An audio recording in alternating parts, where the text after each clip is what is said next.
How's it going, my man? I'm good, thanks. Good. What's it like? What's it like in Canada for the pandemic? Well, right now we're actually north of the city right now. We're in what we call cottage country out by the lakes. And we're kind of taking a few days a little away from our work life. The pandemic's opening up. It's getting better here. We were like last month, we were behind the curve and looking like idiots. And now we're almost ahead of the curve and looking like we're the leaders almost of getting the vaccine out. So our percentages are going really down in the COVID numbers and going up on the vaccinated numbers. So we're actually finally starting. We ended lockdown 3 days ago. Was it 12? Yeah. We up until June 12th, we had lockdown, and now we are opening up finally. So there's a small light at the end of the tunnel, but we're being cautious. We're not the kind of people that, we're just being cautious. Yeah. Sounds like your country's doing a better job than ours. Our vaccines are high, but so is our new infection rate, unfortunately. Yeah, well, we were gonna say, like, we keep saying shows opening up. Like, our agent is in UK, has got a show going on like tomorrow. Yeah. A couple different things, and of course, download starts Friday, doesn't it? Or was that is that today? That's today. A special test event. Yeah, doesn't it start today? It's Thursday. Oh, tomorrow. It starts tomorrow. Man, I wish I was there. That'd be so awesome. Anyway, before we get started, I'd like to give you a big thank you for agreeing to this interview. I discovered you during the pandemic on YouTube, and I've been a big fan ever since. Thank you. To your music. Thanks, Zen. Thank you. That's awesome. I see this logo for Unwanted Life. Is this is your is this a podcast? I'm sorry, I didn't read the email. I'm not informed. Skye doesn't not blaming you. But what are we doing right now? Is it a radio interview or podcast? What am I doing? I'm a mental health and invisible disabilities blogger.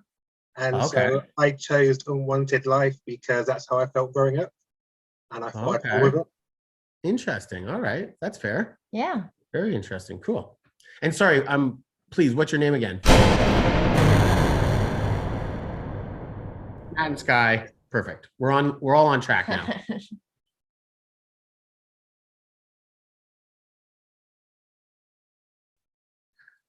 She was doing this songwriting contest and I was doing a musical, and we kind of just joking. So you may not know, but when I was about 14, I got signed to Capitol Records. So I had like a young teen pop career, and I needed to hire some musicians to play for me in my band. And Matt was the guitarist that I had hired at 14. So we've known each other forever. For a very, very long time. And we became friends, and Matt exposed me to a lot of different types of music, and he exposed me to his band and how, he's been doing things kind of in a DIY punk way for a long time. And I was very inspired by that kind of life, even though I was on these like major big tours, like in like things like Britney Spears and stuff I was able to tour with, which is crazy. So it's really I had an interesting upbringing in the industry.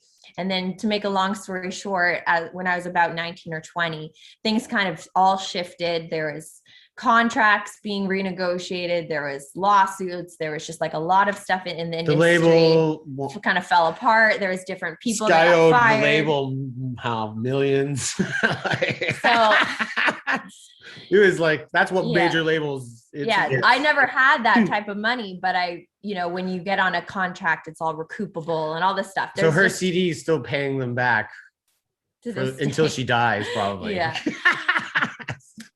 It's another world, the major label kind of world, but it was also another time in history. So because of the way the industry was different back then, it made, making a transition to try to do an independent band kind of almost like desired. I wanted to try that. Like, I romanticized this idea of kind of being in a band that kind of grew from the ground up with like my friends, rather than kind of, I know it sounds weird sometimes when you were on a stadium stage and you're like, all I want to do is like tour America in like a small little van and, play some like punk rock shows. But I really did want to experience that.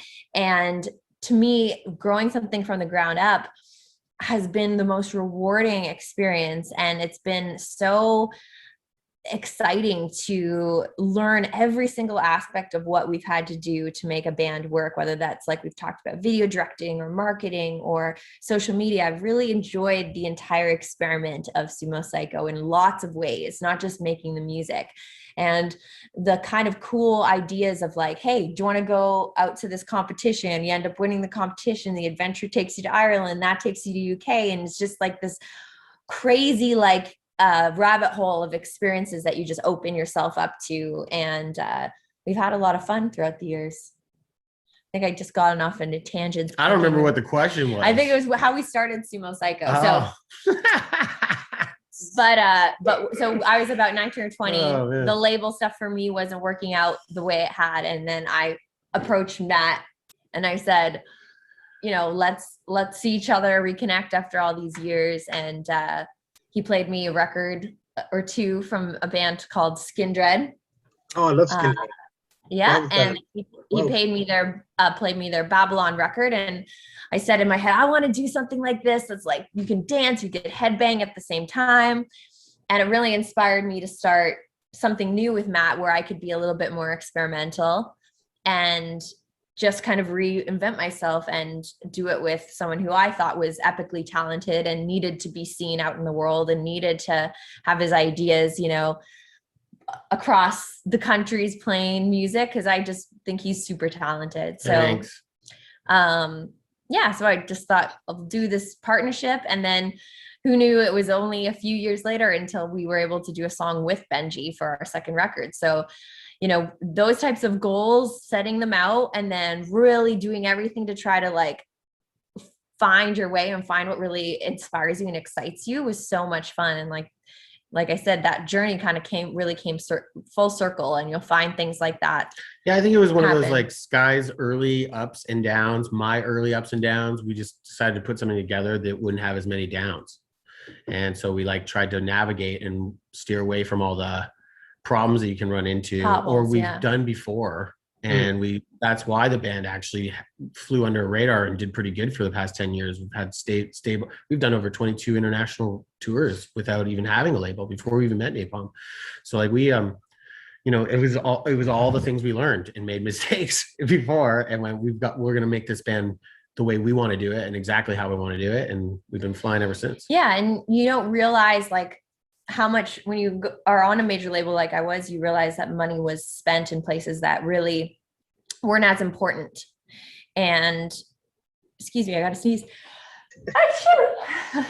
But then you realize like if you just reimagine what that money is supposed to be serving, how that's supposed to be serving you. And for us, it was all about having these really awesome adventures and going to new places and spreading our music out into the world rather than, you know, worrying about if our Facebook numbers were like at all-time high or anything. It was trying to really reimagine what success means to us. And to us, it's being able to play music we love with the people we love around the world. And so when you kind of frame it like that, instead of like, oh, I want to have like 1 million views or I want to do this or that, like you end up having the experiences that really matter. And sometimes you don't even need to have 1 million views to do those things. You can still do them and enjoy your life without, you know, needing to be like the biggest band on the planet. And I think sometimes, you know, there's a balance between always wanting to be like the biggest band on the planet and also wanting to just do the music and do the things that you love to do, you know?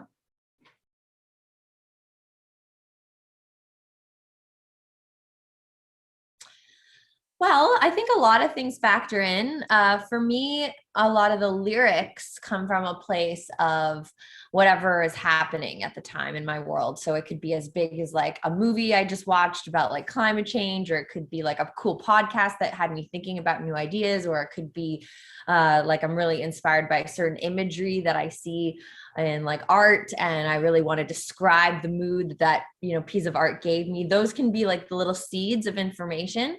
But I love to live in my own imagination and sometimes take things and warp them. So if there's an idea, like I used the example in our video for Bystander, I referenced the pandemic and feeling like I'm hopeless looking out the window and, you know, I can't be a part of the world. And instead of thinking about your line through the world through a telescope, watching it from this long distance. Yeah. it didn't sound as good. See the world through my cell phone. So we came up with telescope. Yeah. Yeah, exactly. Kind of using those ideas of, taking it to this new level. And then my fantasy mind takes a hold of that idea that, COVID kind of almost inspired. And I think, how can I make this more magical and more crazy? And let's make me in a floating house. And I'm, picturing the world like I'm viewing it through like a telescope, the way like a ship captain would view a new piece of land, and just kind of think of it in a more way that my mind kind of can see as a beautiful idea in a story, versus having to confront the ugliness sometimes that is like right in front of us. So it's kind of like how I reimagine, like going through life like it's a battle, you know what I mean? Like you kind of like vision yourself as a warrior going through, and it helps you cope, So I kind of love taking like simple ideas and kind of going to a magical world with them in a way. I'm inspired by rock and roll. Very simple.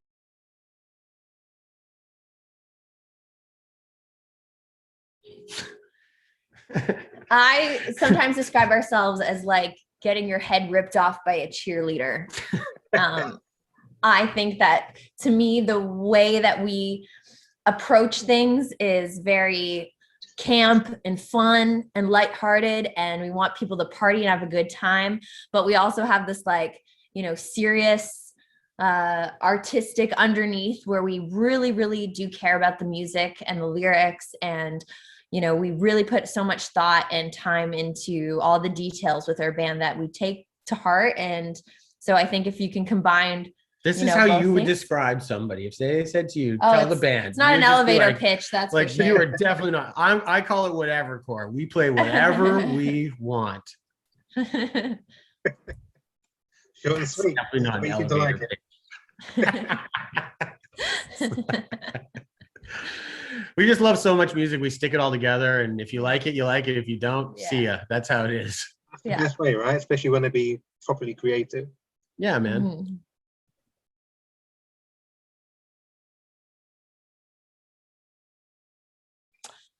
Well, we've been doing music videos like crazy. So we finished the record. We started getting into the behind the scenes work to put out a record, which is, all the things from product development and figuring out how the merch is going to be done to online strategy. And so there's been like a lot of work. So I feel lots like of ups and downs, though. Lots of ups and downs. Because of sorry to cut out, but because of the pandemic, there's days that we didn't feel very, what's the word, motivated. Yeah. There was especially the first couple months, it was hard to feel motivated, or even like it even mattered, or that we shouldn't. I felt wrong, being worrying so focused so on much our about business, just trying to make money off our music or something like that, or put it out. I felt like the world was just so like, Skye had the news on half the time. I couldn't even focus on music for a while. But once we got through it, I felt like, we got pretty serious we realized that if, that's what we do, is write music. So I felt like the music videos were everything. They were so important to us to put them out and try to connect. And being signed to Napalm, they have a much wider range of people to get it to. So I felt like we had to put all our time into, not just one or two. Skye's still working on an idea right now for numbers. What is this? That'll be the 7th video for this. Yeah. So yeah, we've been working pretty hard on the videos. That was our main thing, to keep focused and not go as crazy. Yeah, it definitely gave us like some good purpose and artistic like way to channel our time, because it was also interesting because we didn't have a crew as well. Yeah, it was just like the two of us filming everything. Yeah, it was Skye. I had to take on even more of like, this is how we're gonna figure this out. Yeah, and then whenever I could, we would get as much done in a small amount of time. So I would be like, okay, this weekend we figured out that the guys in the band are going to come down. And so we would like try to fit in as much filming with them as possible in like a short amount of time. And then we could take that footage and go back and edit. Everybody could quarantine again. Yeah. And it was difficult, but we figured it out. We got a lot of cool music videos out. I think we built all the sets ourselves. So it was pretty time consuming. Yeah, we do everything ourselves. Pretty much like, we have a very small, tight-knit team. But when it comes to building the sets and editing the videos, that's pretty much just Skye and I that have to deal with that crap.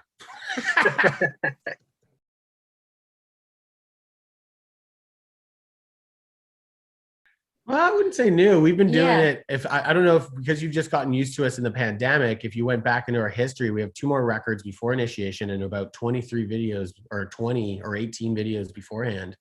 And we did it all that way too. Yeah. So we've been doing all our own video production and direction since the beginning of this band. Yeah. And sorry, I didn't mean to. Last thing I was trying to do was install you if I said if you do your research. That wasn't like you did it, you didn't, or you should. I was just saying that it's quite easy to not know that we've been flying under the radar in kind of an underground world without napalm.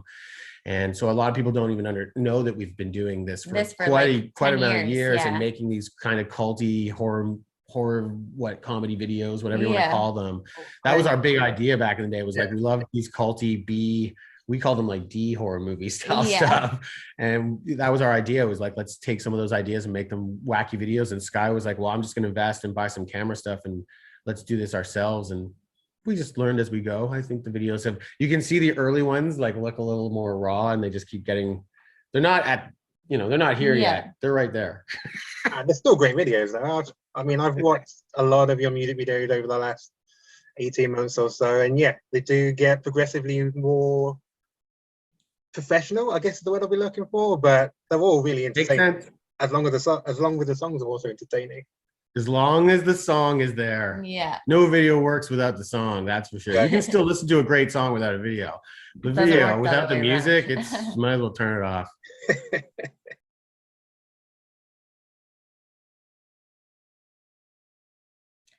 Well, we are going to do a couple more music videos for the record.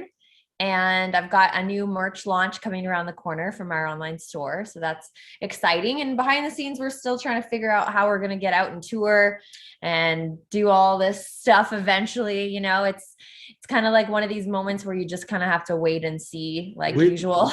We've had a UK offer already to come into the UK like in late October, providing all restrictions and everything's kind of working together. And this will be really interesting after a download, that next week after download, to see if any numbers spike or if everything kind of works out great. I've got my fingers crossed that it all works out really good and that we can come in October.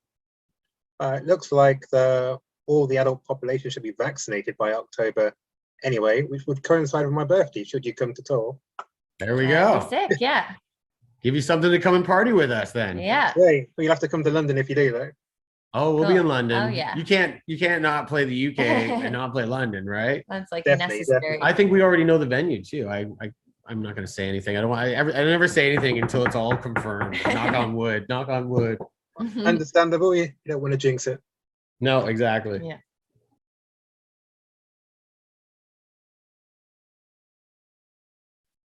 Well, I think for me, it's usually what we're working on most recently. So because we just finished a music video for Bad News, that was kind of my fave.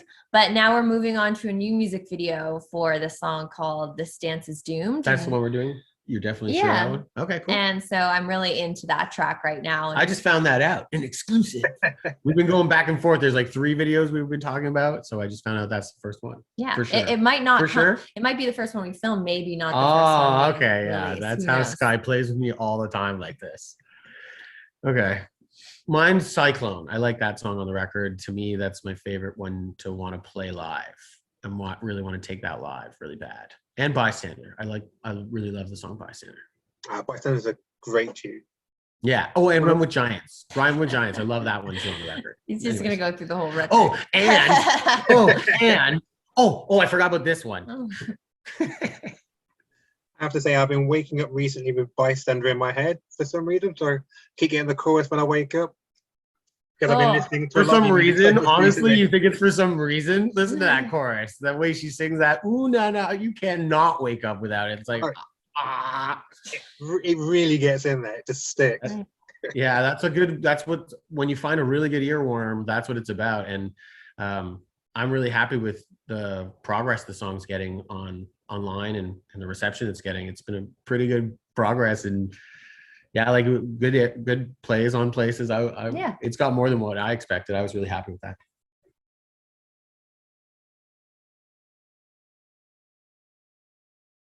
There's been so many. I mean, meeting Benji and doing a music video with him was sick. That was like an awesome day. He took me around Wales and showed us all the local pubs. So that was kind of when they say, oh, don't meet your idols. Like that was like, yeah, meet your idols if it's Benji Webb, because he was really cool, really awesome to work with. And then doing things like Download Festival in UK in 2019, I think was a big moment for us. And I think what mattered more than, oh yeah, like the tent was packed and there's so many new people we got to meet, but I think just having the experience with our fans, that so many of them had asked us for years, like, hey, when are you guys going to play Download? When are you guys going to play? And we'd be like, I don't know. It's a huge festival. We don't know the connections to like make this happen, but we'd want to. Yeah.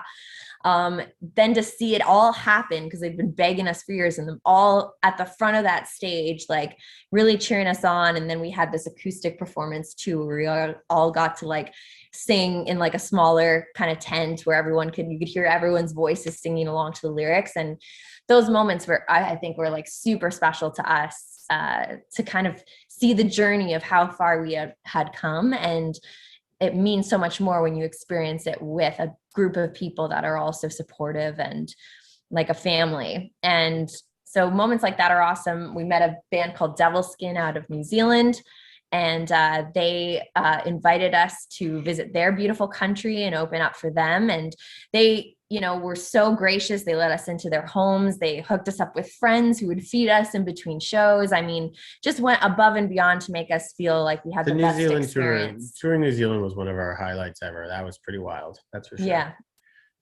And because they were only playing on weekends, like Friday, sometimes Thursday, but Friday, Saturday, there was all this time in between the shows where we just explored New Zealand. And I think it just made the experience like, so much richer, when not only can you experience playing the shows, but you get a feeling for this new place that we had never been, and really kind of experiencing the nature and the people. And it just really made us so appreciative to be playing a place like that, and it really makes those types of moments. Every tour, there's a highlight special. in every tour. Like Yeah. every single tour we go on.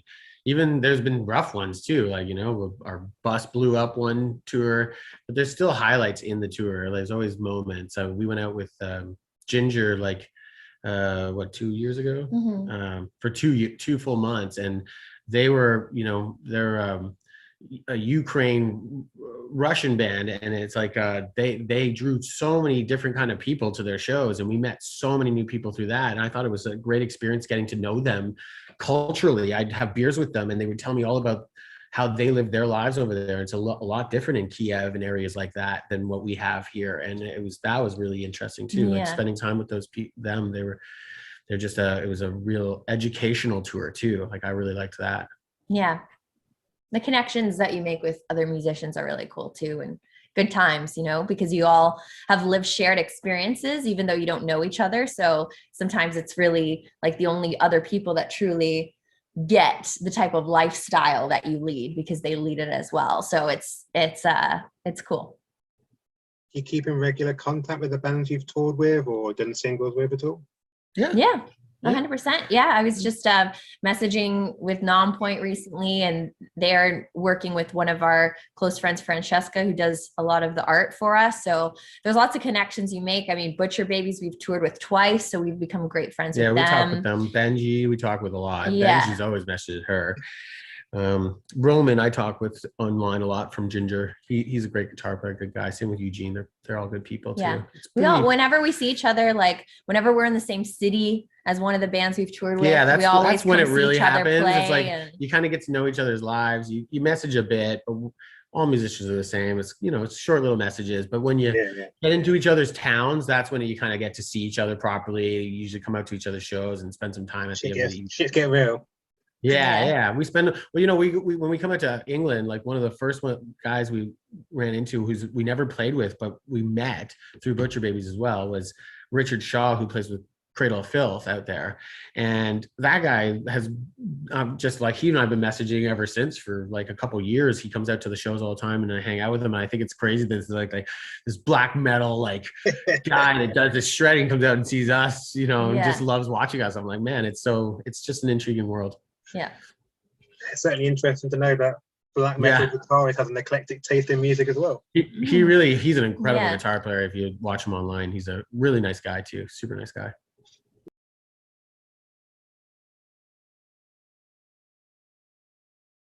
Oh man. Yeah, 100%. I mean, as long as everything's healthy and everything's regulation wise, I'm definitely not a big fan of just because we want to tour so bad that we're going to have anybody getting risked at all. Yeah. I'm not a big fan of anybody being at risk, especially somebody that doesn't know they have it and might have something underlying. I don't want to get anybody sick. That sucks. So that kind of worries me, but we've got our shots. We're ready to get the second one.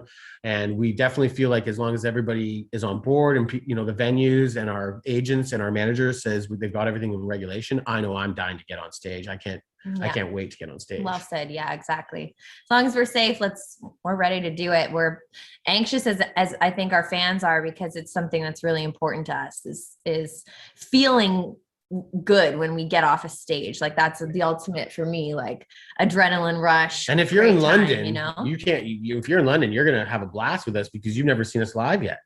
No, I haven't yet. Oh, well, you're going to have a go. blast. Trust me. I can't wait to come up to London. You can come and catch the show and let us know, and we'll put you on a guest list or whatever, but you'll have a good time with us. It'd be amazing. Looking forward to it.